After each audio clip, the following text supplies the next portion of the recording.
much trouble are the Spurs in?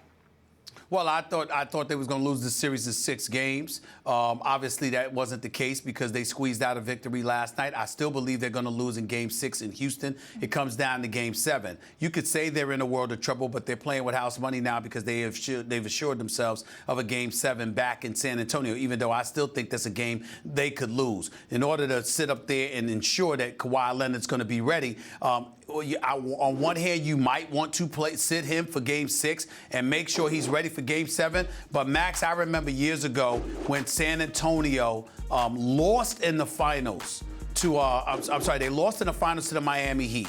I remember they were up 3-2.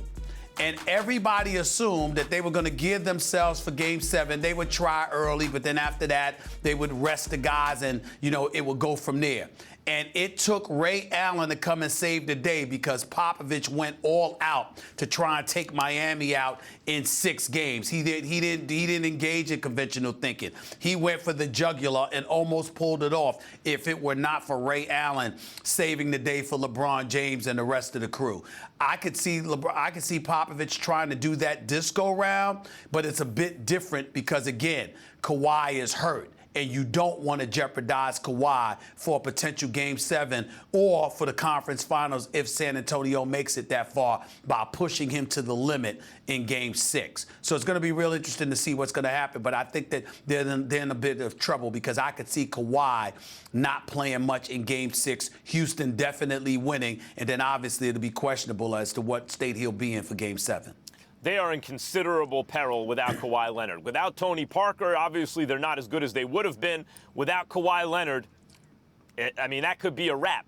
Look, it's definitely going to go back, you would think, to San Antonio without Kawhi. This is not the Spurs team. The championship Spurs team were not very top-heavy. At the top, you had a more or less even distribution in terms of value between an aging Tim Duncan, who was still excellent both sides of the floor and on a minute-to-minute basis, maybe still the best big man in the game. Tony Parker and Manu Ginobili.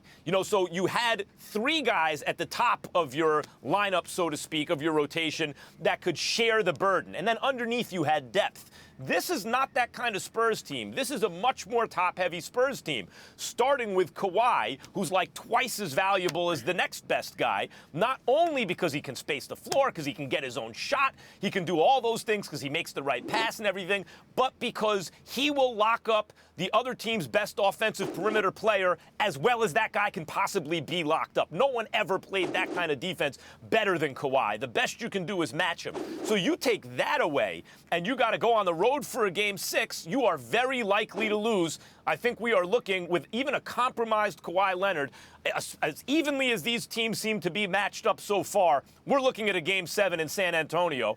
And hopefully, for the sake of this series, Kawhi can get back for that so we can find out who's actually the better team. Yeah, I agree with that.